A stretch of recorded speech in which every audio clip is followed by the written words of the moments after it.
was the Bandhavan at the sacred place known as Bandhavan. This is one of Srila Guru's favorite places. He took a great interest here, and actually this whole beautiful platform that you see surrounding this banyan tree was sponsored by Srila Guru. He was very happy to see that this place was well maintained and brought up, because it's the site of some very fantastic pastimes.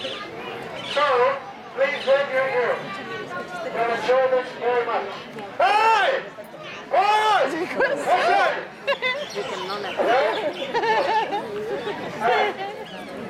So,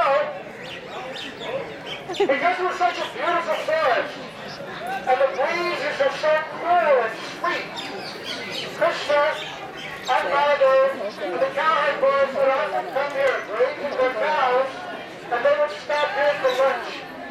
You can imagine, well, he's been on a great long hot day himself, right?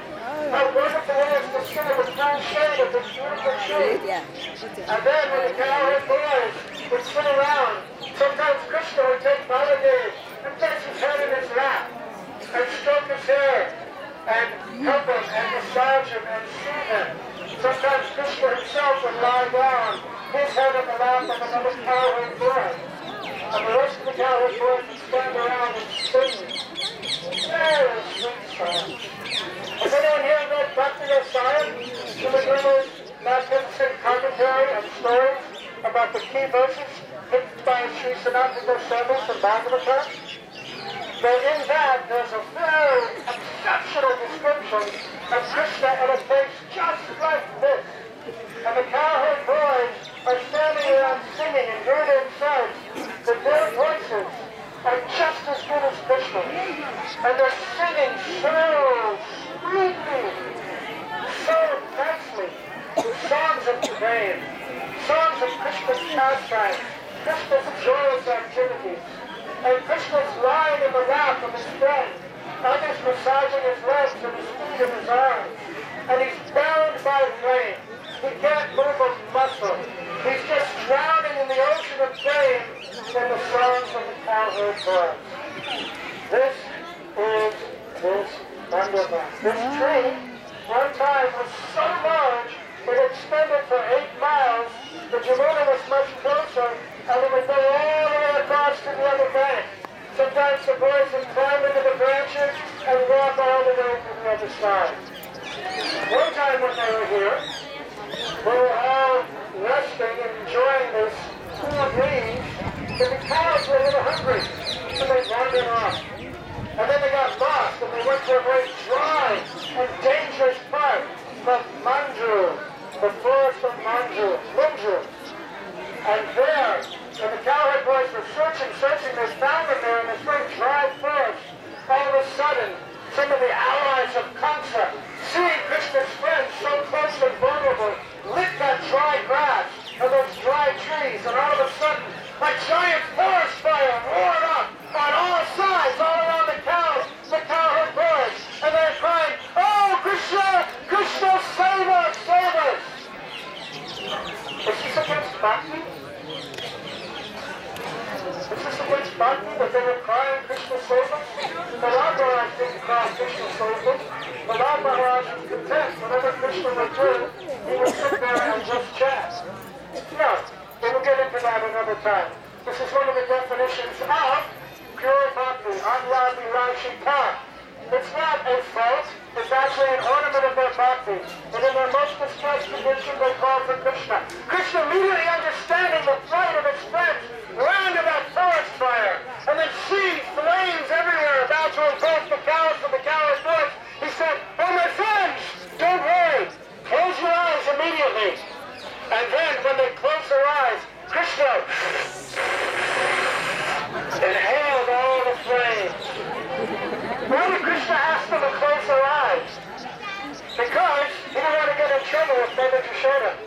Because one time he ate a little dirt, and they told on him, and they had so much trouble. What would they say? If they said, "Oh, Krishna swallowed a forest fire," Mother Yashoda would be all over him. "Open your mouth, let me see." He would have no peace. So he had them close were eyes.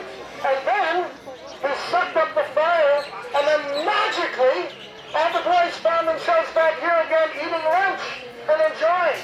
And when they were eating lunch, how were they sitting? Krishna was in the center, and the cowherd boys were in one circle, and another circle, and another circle, like petals of the lotus. But, amazingly enough, even though Krishna was in the very center, each cowherd boy, no matter where they were sitting, thought that Krishna was sitting right in front of me, and he's talking and eating with me. This is the speciality. The cowherd boys rarely feel any separation from Krishna. He's always with them. But sometimes Krishna tricks them and runs off, and they think he's with them, but he's running off with the gopis. Now something else also happened here. When Krishna was still very little, like this size, see this baby? Krishna was about this size. And Nanda Baba brought him to this place, and they sat down. Now the forest, because these trees are so big and so many branches, very dark. And then all of a sudden Nanda Baba saw clouds were coming, storm clouds, dust. And he was a little worried, so he brought Krishna and he put him on his lap. And then all of a sudden, a beautiful Kishori, ornamented, decorated, blazing, goldenly effulgent, came and took little Krishna by the hand.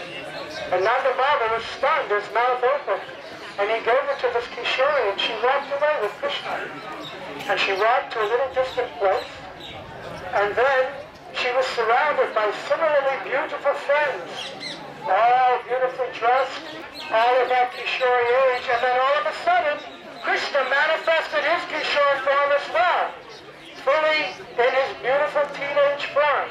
And that beautiful girl was Radhika herself, and Lalita, and Vishaka, and all the gopis were there. And they were singing and clapping, and they wanted to have a marriage. And all of a sudden, Lord Brahma himself appeared.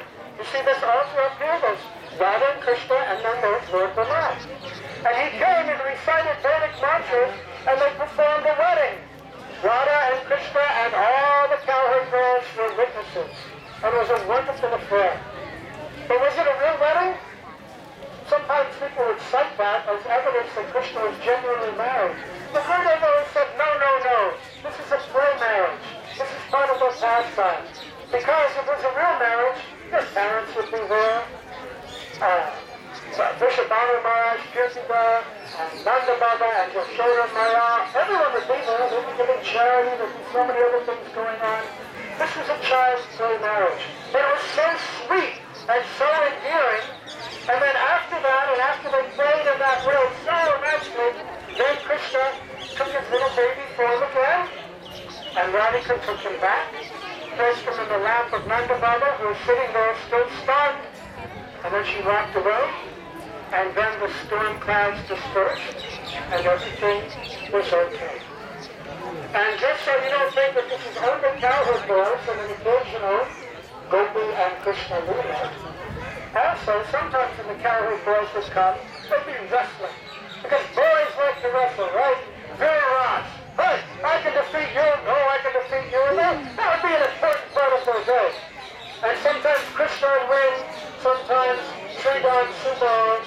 And then one day Lalita, she's very sharp-tongued and mocking, and she comes, oh, Krishna, we've heard you boast about your prowess. You're such a great wrestler. Yes, I am. I can defeat anybody. I'm the greatest wrestler in the world. Krishna is boasting. And we say, we've heard that even your friends, Sridhar Subal, they defeat you very easily. Nobody can defeat me. I am powerful. And Krishna is joking and charming. And then they say, oh, if you think you're such a good wrestler, then we have a worthy opponent for you. We want you to challenge our champion, Srimati Radhika herself. And there's Radhika standing on the other side, tying up her flag, ties like this, and brings up a thing like this, and all of a sudden, slapping her arms, slapping her legs. She's like a very fierce wrestler. And Krishna looks over at her, and he begins to tremble. Because he begins to, oh no, can I defeat her? Nobody wants to lose to a girl, right? In front of all your friends, lose to a girl. But Radhika's so powerful. She's complete Swarup Shakti. We've heard over and over in classes at night how Krishna can't do anything without the mercy of Radhika. But there's something more. Radhika's praying controls Krishna. Radhika's praying manipulates Krishna's dancing, following Radhika's instructions. Her praying is his teacher. And then with a breeze coming through this beautiful place, wafts across the veil and the cloth and the hair of Srimati Radhika, it carries over to Krishna. And even though he's preparing himself to wrestle, as soon as that breeze touches his nostrils, finished. He begins to tremble. He's overcome with pain. He can't control his arms and legs, and boom, he falls down, practically unconscious in love. He wants me to fall down. I can't do it. Gurudev said I shouldn't fall down. You know, he said, don't fall down for the rest of your life. So, anyway, Krishna's controlled by this flame. So, many, many beautiful pastimes here. This is a very wonderful place to end the day. Sanatana Goswami says everything should end in sweetness. Right? So we had a very trying day, many obstacles. It was hot, one place to another. But here we are, beautiful Bandarvat, the beautiful banyan tree, the place with so many excellent mixture, Aishwarya, Madhurya, but ultimately sweetness prevails. And now I think we all feel very relaxed and very happy. Hey, Bandarvat ki jai, Radha Krishna ki jai.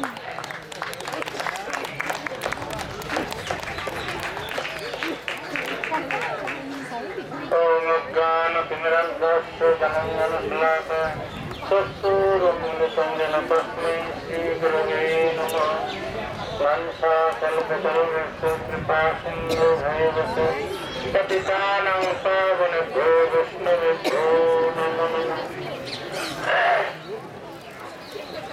আমরা গুরু বৈষ্ণব পাড়ার আনুগত্যে আমাদের প্রজামণ্ডল পরিক্রমার দর্শনীয় স্থানসমূহ দর্শন করতে করতে বর্তমান যে স্থানে এসে উপস্থিত হয়েছি এইটি হচ্ছে ভান্ডের বন। এই ভান্ডের বনে কৃষ্ণের অনেক লীলা হয়েছিল। একদা কৃষ্ণকে নিয়ে মা যশোমতী নন্দ মহারাজ তিনি বর্ষণায় এসেছিলেন। শুনেছেন দর্শনায় বিশ্বভানু মহারাজের একটি কন্যা জন্মগ্রহণ করেছেন, কিন্তু জন্মগ্রহণ করে তিনি চোখ আর খুলছেন না। তাই দেখতে এলেন অপূর্ব সুন্দরী কন্যা, কিন্তু চোখ খুলছেন না। তাই নন্দ মহারাজ মা যশোমতী কৃষ্ণকে কোলে করে নিয়ে এখানে এসেছেন। আর দুজনে এসেছেন, এসে কৃষ্ণকে রাধিকা যেখানে শুয়ে আছেন সর্বাচ্ছা তার কাছে শুয়ে দিয়েছেন। আর কৃষ্ণ আস্তে আস্তে ওর গায়ে হাত দিয়েছেন। আর যেই হাত স্পর্শ পেয়েছেন আর সঙ্গে সঙ্গে রাধিকা দেবীর চোখ খুলে গেল। তিনি চোখ খুলে সঙ্গে সঙ্গে কৃষ্ণকে দর্শন করলেন। হ্যাঁ, দুজনে খুব হাসি খুশি।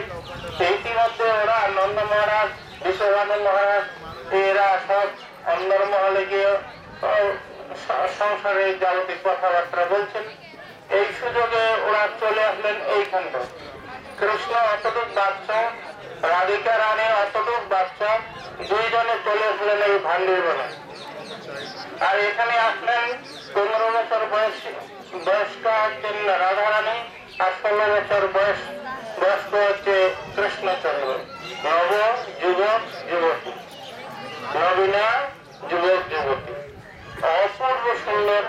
এইখানে যখন এখানে আসছিলেন আর সঙ্গে সঙ্গে ব্রহ্মা উপরের থেকে উনি দেখছেন, আরে এত সুন্দর সুযোগ, সঙ্গে সঙ্গে তিনি নিচে অবতরণ করেন করে এখানে গান্ধর্ব মতো রাধা এবং কৃষ্ণ এখানে বিবাহ হয়। বলো রাধা রানী কি জয়, জয় রাধা কৃষ্ণ কি জয়, রাধা কৃষ্ণের বিবাহ মহোৎসব কি জয়। এইখানে বিবাহ দিয়েছেন।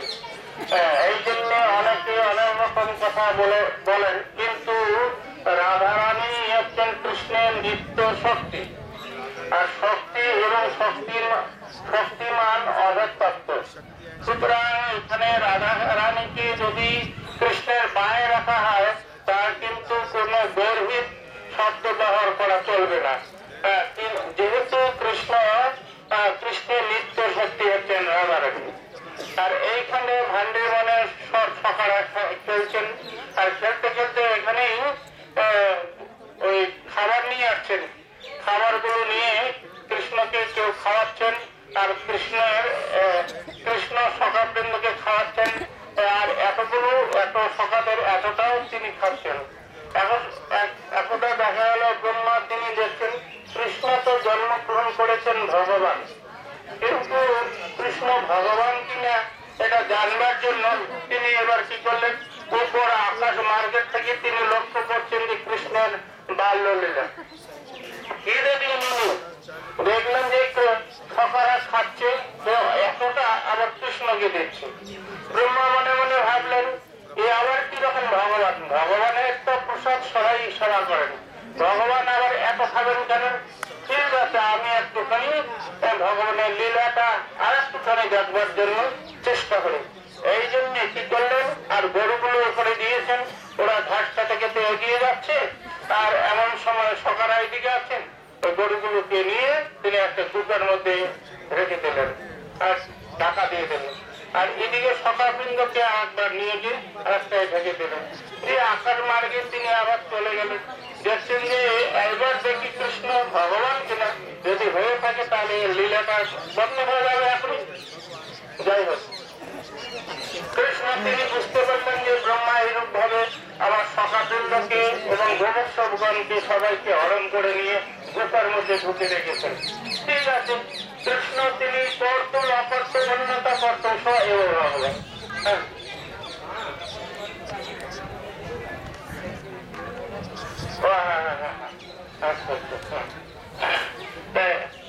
এই জন্য ভগবানের লীলা বিভিন্ন হয়েছে। আবার এইখানটায় ওই কৃষ্ণ তিনি এইখানে সব সখাদেরকে নিয়ে তিনি এখানে খেলছেন।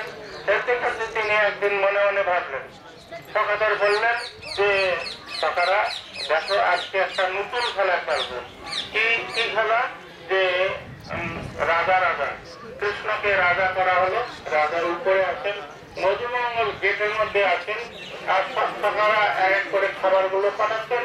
মধুমঙ্গল টেস্ট করে দিচ্ছেন যে আমার রাজাকে দেওয়া হবে পয়জন যদি হয়, সুতরাং আমি ওটা খেয়ে খেয়ে দেখবো, ভালো হলে কৃষ্ণকে দেওয়া হবে। এইরূপ ভাবে সবগুলো দিচ্ছেন, আর কৃষ্ণ তো একটুখানি খেয়ে আবার সব ফিরত দিচ্ছেন। তো ওই যখন ফিরত আসছে তখন ওই সমস্ত প্রসাদগুলো সকারা খেয়েছেন, খেয়ে দেখেন যে অপূর্ব স্বাদিষ্ট। ওরা বললেন যে আরে আমাদের ভাঙে বরাদ্দর গুলো মায়েরা যে দিয়েছেন ওগুলো অত স্বাদ হয় না, এটা কি করে হলো? তখন আবার ওদেরটা পাল্টে দিলেন যে মায়েরা যেটা আমাদের জন্য দিয়েছে সেটা কৃষ্ণকে দেওয়া হোক, কৃষ্ণের জন্য যেটা দিয়েছে সেটা আমরা খেয়ে নেই। কিন্তু যখন কৃষ্ণ একটু অবলম্বিত করে খেয়ে দেয় অর্ধেকটা যখন ফেরত পাঠান তখন সুস্বাদু হবে। তার কারণ হচ্ছে ভগবানের যে প্রসাদ, ভগবান যেটা গ্রহণ করেন সেটা হচ্ছে অমৃত তুল্য। ওরা বুঝতে পারলো তাহলে কৃষ্ণের মুখের ভিতরে কিছু আছে। এই জন্য নিজের খাবারগুলো সব কৃষ্ণের মুখের মধ্যে কৃষ্ণকে বললেন তুমি এবার মুখকে হা করো। হা করলেন আর সব খাবারগুলোর মধ্যে ঢুকে দিয়ে মাটিয়ে নিয়ে ওরা খাওয়া শুরু করলেন। অপূর্ব স্বাদিষ্ট। এই জন্য আমাদের যা কিছু আমরা গ্রহণ করবো খাবো, দেখতে দিয়ে এগুলো ভগবানকে নিবেদন করে যদি সেইগুলো গ্রহণ করি তাহলে সুস্বাদু হবে। এইটি হচ্ছে নিয়ম। এইখানে আরো অনেক ধরনের লীলা এই যে ভান্ডির বনের মধ্যে হয়েছে সেগুলো আমরা পর আবার আলোচনা করব। আমি এই পর্যন্ত বলে এখানে শেষ করবো। গল্প করবো কৃপা সিন্ধু কৃপা।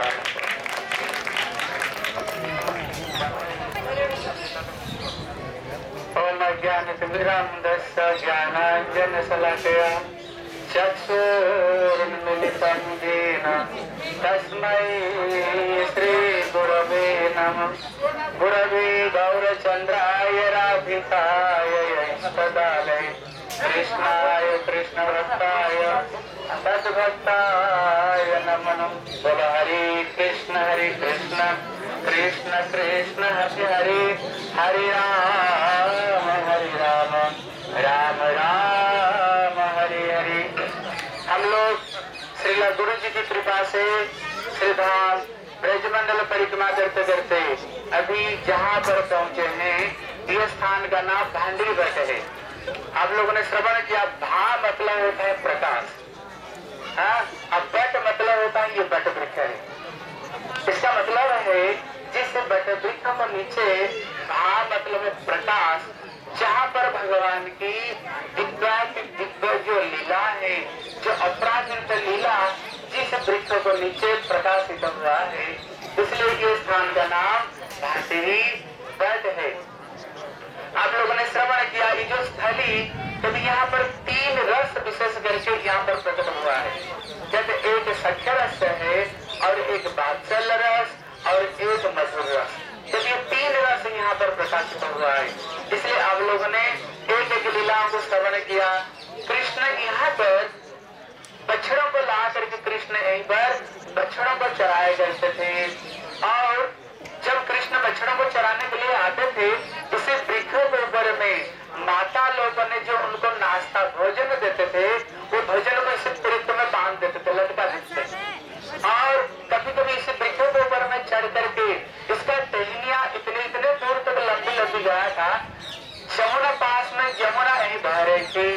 कभी कभी इसी वृक्षों के ऊपर में टहनिया में चढ़ करके यमुना का इस पार से उस पार तक जाया करते थे।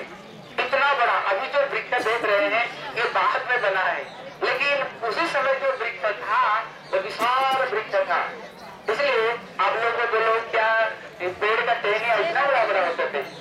एक कलकत्ता में एक स्थान है, पता नहीं उस स्थान का नाम क्या, तो वहां पर इतना बड़ा बट वृक्ष है, 3-4 मील तक बट वृक्ष लंबा, तो इतने दूर तक बट वृक्ष अभी भी कलकत्ता में क्या नाम बोलते हैं, बोटानिकल गार्डन अभी है, इतने बड़ी और कृष्ण जिस समय आते हैं तो थोड़ी साधारण लीला होता है। उस समय तो वहाँ कल्प, यहाँ वृक्ष सब कल्प वृक्ष, धूल सब चिंतामणि, वहाँ पर तो अपराकृत दिव्य है। और कृष्ण यहीं पर बैठ करके, एक समय कृष्ण यहीं पर बैठ करके सखाओं को साथ में, माताएं जो भोजन भेजा था वो बीच में कृष्ण बैठे हुए, चारों तरफ में सारे सखा लोग बैठे हुए, लेकिन हर सखा को ऐसे लग रहा था, कृष्ण का हजार सखाएं, ऐसे लग रहा था मानो कृष्ण सब सखा देख रहे थे, कृष्ण हमारा पास में है। जो पीछे बैठा वो भी कृष्ण का मुखार को देखता था, जो साइड में बैठता था वो सोचता था मैं भी कृष्ण के पास में बैठा हुआ हूँ। जो पुरुष सुप्त मंत्र में ओम सहस्रपाद, वहाँ जो कहते हैं भगवान का 1000 नेत्र है, 1000 आंख है, 1000 उनको मुंह है, मानो भगवान यहीं पर प्रकाशित करते थे।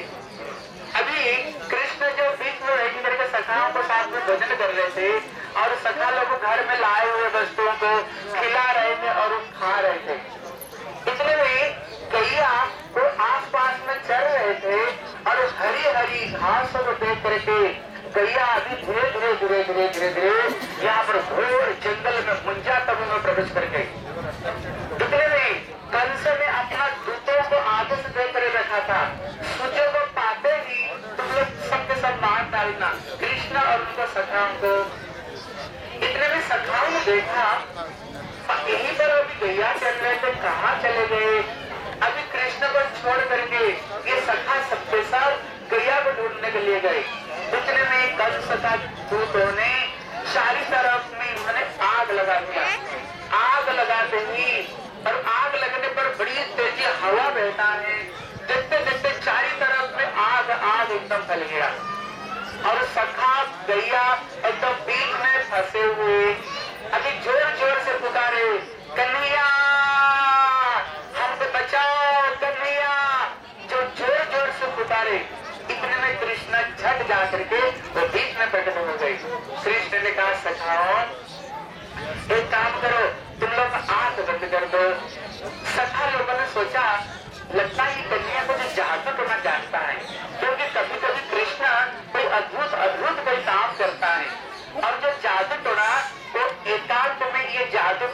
है, सभी को सामने नहीं। इसलिए अभी सखाओं ने आंख बंद कर दिया और कृष्ण ने देखा, कृष्ण देख रहे हैं, कभी मैंने मीठी खा लिया और सखाओं ने मैया को जाकर के बोल दिया, पता नहीं मैया अच्छे तरह से कान को मोड़ दे। अगर इनको सामने आग खा लूं, अगर सखा लोग को बोल दिया, पता नहीं मैया फिर क्या करेगी, बोले आंख बंद करो। इतने में सखा लोग आंख बंद किया। आंख बंद करते ही कृष्ण ने अपना अंजलि उन्होंने किया। अंजलि ऐसे करते ही बोले ये अग्नि कौन है, बोले भगवान का सेवक है, ये अग्नि भगवान का सेवक है।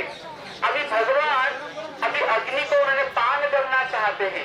इतने में अग्नि तो एकदम कांप उठा, क्योंकि भगवान का सेवक है।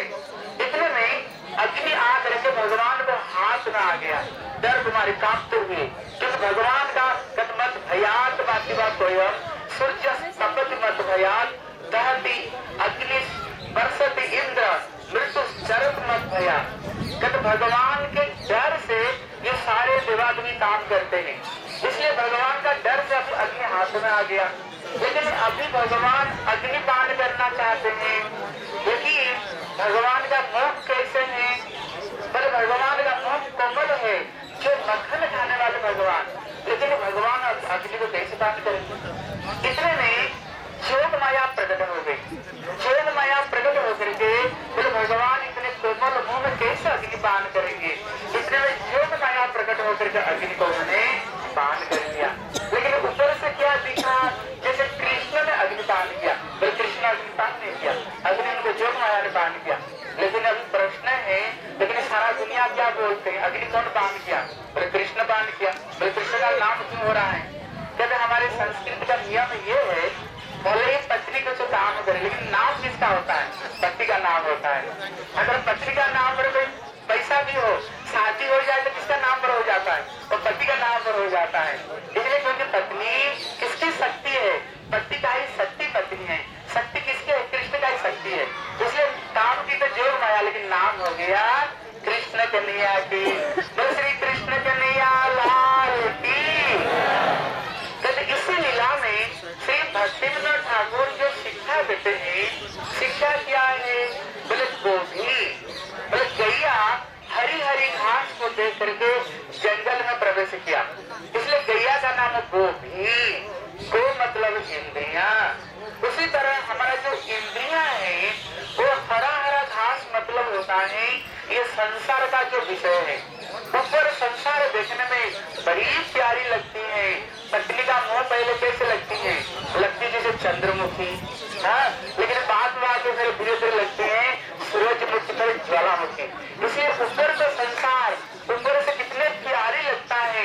यार दुनिया लड्डू, दिल्ली का लड्डू जो खाया वो भी पछताया, जो नहीं खाया वो भी पछताया। ऊपर से देखने में संसार बड़े हरा भरा दिखती है, क्या प्यारी है, क्या सुंदर है। लेकिन हमारे विश्वनाथ चक्रवर्ती ठाकुर क्या कहते हैं, कहते संसार दावा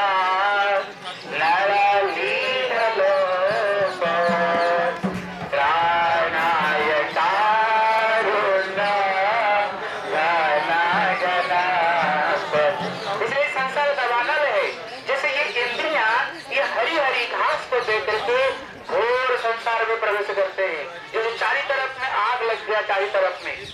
लेकिन अभी हम करेंगे क्या, जब यही करेंगे, कृष्ण जैसे प्रकट हुए, उन्होंने कृष्ण को पुकारे, इसका मतलब संसार में तो हम फंसे, लेकिन करेंगे क्या, फिर भगवान को पुकारे। लेकिन जब भगवान को पुकारेंगे फिर क्या होगा, भगवान स्वयं वहां प्रकट हो जाते हैं। लेकिन भगवान ने क्या कहा, बोले आंख बंद करो।